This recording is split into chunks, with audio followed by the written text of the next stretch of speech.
Você entende o governo de Deus? Sou o pastor Marcos Gama, passo por aqui para trazer o nosso devocional diário, gotas de graça para o seu dia, sempre com uma palavra de Deus, uma palavra de salvação, de orientação, de graça sobre a sua vida. Antes de trazer a reflexão de hoje, eu quero pedir que você nos ajude compartilhando esse vídeo. Se essas mensagens, se esses devocionais têm abençoado a sua vida, por gentileza, compartilhe nos grupos da igreja, nos grupos familiares, nas suas redes sociais. Deixe o seu comentário, aperte no like, porque isso tudo faz com que o YouTube ele leve para mais pessoas, tá? Se você é novo por aqui e esse material tem te abençoado, se inscreva nesse canal e peça aos amigos para se inscreverem também nesse canal. Tudo bem? Bem, vamos falar sobre o sistema do governo de Deus. Para isso, vamos fazer uma leitura no livro dos Salmos, o Salmo de número 10 e o verso 16, que traz uma poderosa informação para nós. Quando ele diz assim: O Senhor é Rei eterno, da sua terra somem-se as nações. Tens ouvido, Senhor, o desejo dos humildes. Tu lhes fortalecerás o coração e lhes acudirás, para fazer justiça ao órfão e ao oprimido, a fim de que o homem que é da terra já não se infunda terror. Perdão. O texto aqui traz uma revelação que é uma corrente de ensino em toda a Escritura. É a forma de Deus governar. Nos seres humanos, nós temos algumas formas de governo. O governo democrático, o governo parlamentarista e o governo monárquico. A monarquia é o sistema de governo de Deus. Não a monarquia humana, mas a monarquia divina, porque o texto diz: o Senhor é rei.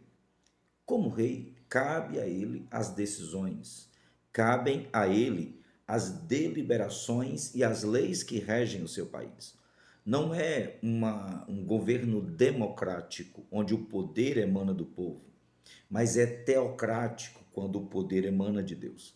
Por Deus ser o Criador, o sustentador e o finalizador de todas as coisas, cabe a Ele as leis que regem o universo, as leis que regem a vida e as leis que regem o nosso relacionamento dele conosco e as suas deliberações sobre as injustiças.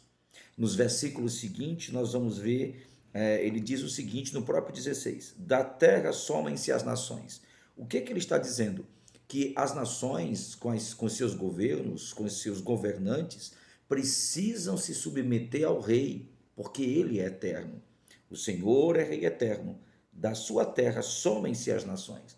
Ou seja, pelo governo de Deus ser eterno e os governos dos homens serem passageiros, transitórios, efêmeros, eles têm data de validade, o de Deus não. Assim, eles não conseguem, os homens, finalizar ou muitas vezes deixar um legado muito extenso. Ainda que por mais longevos eles sejam, como a rainha da Inglaterra, mas ainda assim são finitos. O Deus eterno, ele é um rei que governa eternamente. Por este motivo, o seu governo ele tem uma estabilidade, um alcance maior, lógico, do que nós seres humanos, e por isso a sua justiça, os seus planos, os seus projetos e as suas deliberações, a partir do seu caráter, são a mais segura forma de governo do mundo. O resultado disso, ele diz aqui, verso 17: Tens ouvido, Senhor, o desejo dos humildes, tu lhes fortalecerás o coração e lhes acudirás. Perceba que Deus, além de ser um governo eterno, ele tem a capacidade não só de ouvir as palavras, mas de ouvir os corações. E isso é muito importante, porque muitas vezes, até nas orações, nós queremos enganar a Deus. Muitas vezes a gente acha que Deus está só ouvindo os pensamentos. Deus não ouve só os pensamentos. A Bíblia diz que Deus esquadrinha o coração dos homens e conhece as suas intenções. Por isso que as suas decisões, por isso que os seus decretos, por isso que a sua justiça é uma justiça verdadeira, porque não pode ser manipulada, não pode ser coagida, não pode ser dado um jeitinho na justiça de Deus. Ele diz ainda: fortalecerás o coração e lhe acudirás. Fala ainda da ação de Deus, da resposta de Deus sobre essa família, sobre essa vida, sobre esta casa. Versículo 18 diz: para fazer justiça ao órfão e ao oprimido. E nesse capítulo, nesse Salmo 10, a palavra justiça, fazer justiça, impor justiça, ele é uma constante mostrando um caráter de Deus que nós não podemos esquecer, que ele é amor, que ele é bondade, mas que ele é justiça também.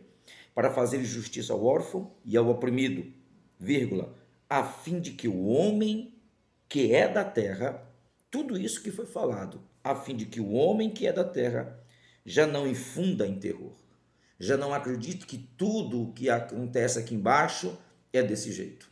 Não, não, não. Existe um governo eterno, um governo justo, um governo verdadeiro, um governo misericordioso e um governo que atenta às necessidades dos oprimidos. Preste bem atenção. Muitos dizem assim, pastor, mas por que demora tanto a justiça de Deus? A justiça de Deus não demora, mas a justiça de Deus está atrelado a outros atributos do seu ser, que é a misericórdia. E na misericórdia existe algo chamado longanimidade. Ele é longânimo, aguardando que aquelas pessoas que agem injustamente, aguardando que aquelas pessoas se colocam injustamente, reconheçam seus erros, reconheçam que estão em impiedade, se voltem para Deus pedindo perdão, mudem as suas atitudes, para que não sejam de forma pesada, totalmente cobrados. Porque a justiça do homem, ela é muito leve. A justiça de Deus, a Bíblia diz que ela é muito poderosa e severa. Nós, homens, precisamos nos render aos pés do Todo-Poderoso e entender que Ele é Rei Eterno. Então, não confunda longanimidade com conivência, como eu já falei em outro vídeo. Ele é longânimo, mas ele é justo. Ele é longânimo, mas a sua ira cai sobre a cabeça do ímpio. Ele é longânimo, mas não vai inocentar o culpado, a não ser que ele se arrependa, peça misericórdia, se volte para Deus através de Cristo e receba perdão e misericórdia. Que o Senhor te abençoe e te guarde, te proteja, te abençoe a tua casa e a tua família, em nome de Jesus.